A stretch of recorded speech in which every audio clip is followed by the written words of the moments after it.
By the way, while I'm talking, put your arms out and I'll put the handcuffs on, because that's what you're telling me. What you're telling me is this. We have no say in laws that are passed. And then we have to obey those laws. Well, okay, forget freedom then. Okay, what if they passed a law that says, we take your children away? Would you obey it? Well, no. So there is a line then.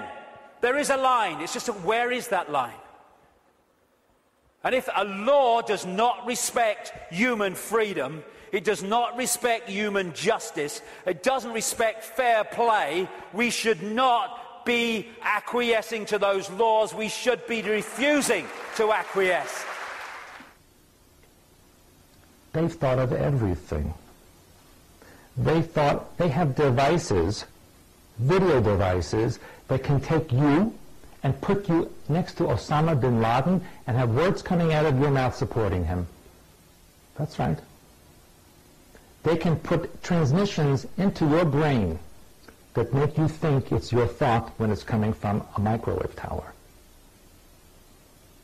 They have thought of everything. They're not stupid. They're quite brilliant. And they're winning. Why do you think Bush has that little smirky smile all the time? Like he's hiding something. He's hiding something and you're so stupid because you don't get it. Plus the fact he's kind of dumb. That's what's going on. It can be considered scary, or you can consider it an opportunity to change yourself. Yourself, not him. People tell me, can't we all just pray for them and send them love? Well, love is an energy. I can love you unconditionally, or I can love you to death. It's like this marker. I can draw beautiful artwork on the board with it, or I can draw over you. Same marker, different intent.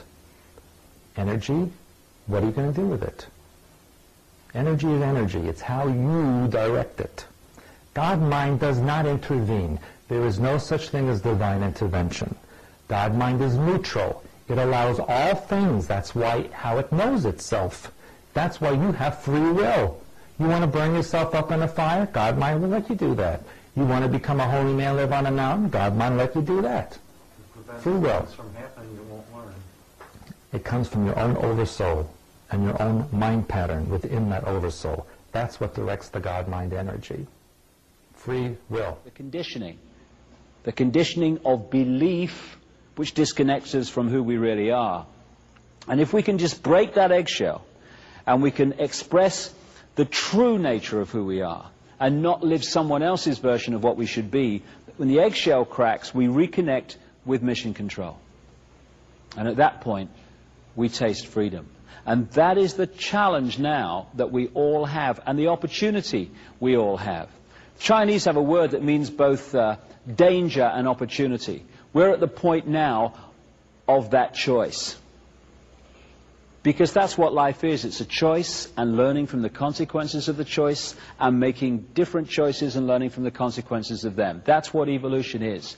And we're at a point now where we can make incredible leaps as this 26,000-year cycle comes to an end. The next 15 years are going to transform life on Earth. They're going to transform the nature of our perception. They're maybe going to transform some of the physical Earth also. One thing's for sure, it's going to be one heck of a challenge. But no matter how challenging it gets, one thing remains constant. We live forever. We are everything, and everything is us. Whatever we're experiencing in this moment, it's just an experience. We live forever. And if we can hold that focus of who we are, we get out of ordinary little man and woman in the street, I've got no power, to I am everything that exists and I can manifest and create whatever I want. We are genius. We've forgotten we're genius. And that's why a few people run the world. I'm going to end with some words by a singer in America who wrote new words to the American national anthem. To get away from the nationalism, he called it the Earth Anthem. And the world that he describes here is the world that is just a thought away, just an open heart away, just a change of perception away.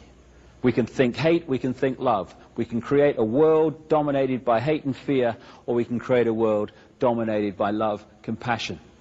It's just a choice, and we all have the opportunity to do that.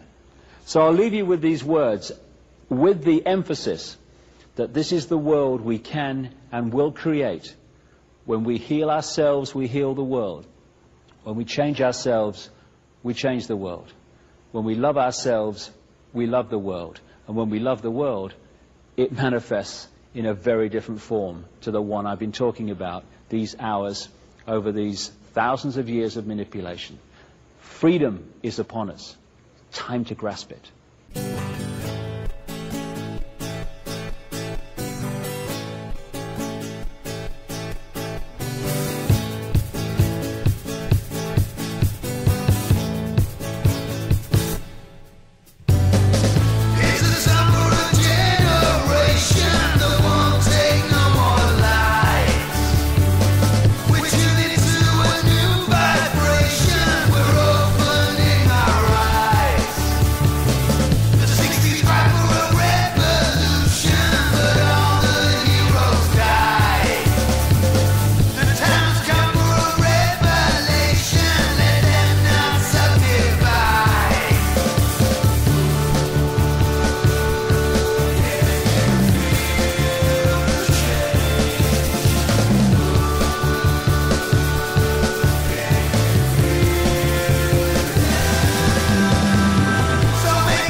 I keep hearing that knowledge is power. It's not. Knowledge is not power. The use of knowledge is power. And I can understand people who do nothing because they're in complete ignorance of what's going on and don't feel there's anything to do. But I do shake my head often when I see people who have some level of awareness of what is going on and the potential consequences of it, and their response is to do nothing or just to hurl abuse at other researchers or other people who are saying different things to them about what's going on. I wouldn't like to be them when their kids say, "Mummy, Daddy, what were you doing when this all came in?" Because I think that's pathetic. So much conspiracy research is based on body consciousness, the five senses. It's about banking scams and political scams and dates, names, places, all absolutely vital stuff, and I do an enormous amount of it myself. But if it ends there, then all we're going to do is learn more and more and more about our prison cell. I'm not interested in learning more beyond what is necessary to understand what the situation is. I'm interested in the key. Where's the key to open this door, to walk out of the cell, not to learn more about it? And the only way to find that key is by becoming conscious, to start to access higher levels of consciousness so that we can perceive the world from a much higher perspective of knowledge, understanding and wisdom, and have the inspiration of how we react and respond to the situations that we face with the gathering police state. It just means a choice right now between fear and love. Fear is the four-letter word that has controlled this planet and this human race for thousands of years. Love is the word that will set us free.